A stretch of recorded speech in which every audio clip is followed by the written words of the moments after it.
ഇത് മാസ് ഓട്ടോറിക്ഷയിൽ നിന്നാണ് നമ്മുടെ ഹോണ്ട ഡിയോ വണ്ടിയുടെ. വണ്ടി സ്ലോ ആക്കുമ്പോൾ വണ്ടി ഓഫായി പോണ കംപ്ലയിൻ്റ് ആണ് നമുക്ക് വണ്ടിക്ക് കംപ്ലയിൻ്റ് ഉള്ളത്. ആ കസ്റ്റമർ പറഞ്ഞേക്കണം കംപ്ലയിൻ്റ് അത് തന്നെ. അപ്പോൾ നമ്മളത് ചെക്ക് ചെയ്യുന്ന സമയത്ത് അതിൻ്റെ കാർബേറ്ററിൻ്റെ ആണ് പ്രോബ്ലം ഉള്ളത്. കാർബേറ്റർ നമ്മൾ അഴിച്ച് നോക്കുമ്പോൾ അതിൻ്റെ കാർബേറ്ററിൻ്റെ ഈ സ്ലോ ജെറ്റൊക്കെ നല്ല രീതിയിൽ ബ്ലോക്ക് ആയിരിക്കുകയാണ്. അപ്പോൾ നമുക്ക് ഈ സ്ലോ ജെറ്റ് ഒന്ന് മാറണം. അതേപോലെ തന്നെ കാർബേറ്റർ അതിൻ്റെ ഉള്ളിലൊക്കെ അത്യാവശ്യം നല്ല രീതിയിൽ കാര്യങ്ങളൊക്കെ ഉണ്ട്. അപ്പോൾ നമ്മൾ ക്ലീനർ അടിച്ചിട്ട് വേണം നമുക്കത് ക്ലീൻ ചെയ്തെടുക്കാം. കാരണം കാർബേറ്റർ ക്ലീനർ ഉപയോഗിച്ച് നമുക്കൊന്ന് ക്ലീൻ ചെയ്തെടുക്കാം. അതിനാണ് മെയിനായിട്ടുള്ള കേസ്. അപ്പോൾ നമ്മൾ അതുമായി ബന്ധപ്പെട്ട വർക്കാണ് ചെയ്യണേ കേട്ടോ. പിന്നെ കൂട്ടത്തേക്ക് നമ്മൾ അതിൻ്റെ എയർ ഫിൽറ്ററും കൂടി ഒന്ന് അഴിച്ച് നോക്കണുണ്ട്. എയർ ഫിൽറ്റർ നമുക്ക് ഇതുമേ കിടക്കുന്നത് കമ്പനി ഫിൽറ്റർ തന്നെയാണ്, ഹോണ്ടയുടെ ഒറിജിനൽ ഫിൽറ്ററാണ്. അപ്പോൾ അതൊന്ന് ക്ലീൻ ചെയ്ത് കയറുന്നുണ്ട്.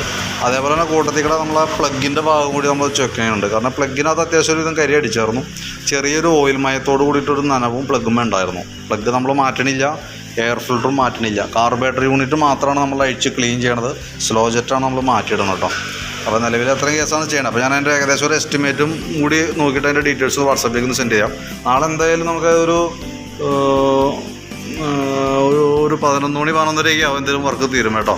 കാരണം അത് നാളെ ഓഫാണ്. അതിനിടയിൽ നമുക്ക് നാളെ ഇവിടെ മൊത്തത്തിൽ മുടക്കമാണ്. അതിനിടയിൽ വന്നിട്ട് നമുക്ക് ക്ലിയർ ചെയ്ത് തരാം. എന്തായാലും കാലത്തെ ഫംഗ്ഷൻ കഴിഞ്ഞിട്ടാണ് എന്തെങ്കിലും വരുള്ളൂ. അപ്പോൾ പിന്നെ അത് കൂടാതെ കൊണ്ട് നമുക്ക് ഏകദേശം 65,000 കിലോമീറ്ററോളം ഓടിയിട്ടുണ്ട് വണ്ടി. അപ്പോൾ അതുമായി ബന്ധപ്പെട്ട് അതിൻ്റേതായിട്ടുള്ള കാര്യങ്ങളൊക്കെ കാർബണിൻ്റെ പ്രോബ്ലം ഹെഡിനകത്ത് ഉണ്ടാവും. അപ്പോൾ നിലവിൽ നമുക്ക് കാർബറേറ്റർ ക്ലീൻ ചെയ്ത് കഴിഞ്ഞാൽ ശരിയാവും എന്നാണ് നമ്മൾ കരുതുന്നത്. ഇനി ഒരു വർഷം അതുമായി ബന്ധപ്പെട്ട് വീണ്ടും കംപ്ലയിൻറ്റ്സ് എന്തെങ്കിലും കാണിക്കുകയാണെന്നുണ്ടെങ്കിൽ ഹെഡ് അഴിച്ച് ക്ലീൻ ചെയ്തായിരിക്കും ബെറ്റർ. ശരിക്കും അതുമായി ബന്ധപ്പെട്ടാണ് കംപ്ലയിൻറ്റ് കേട്ടോ.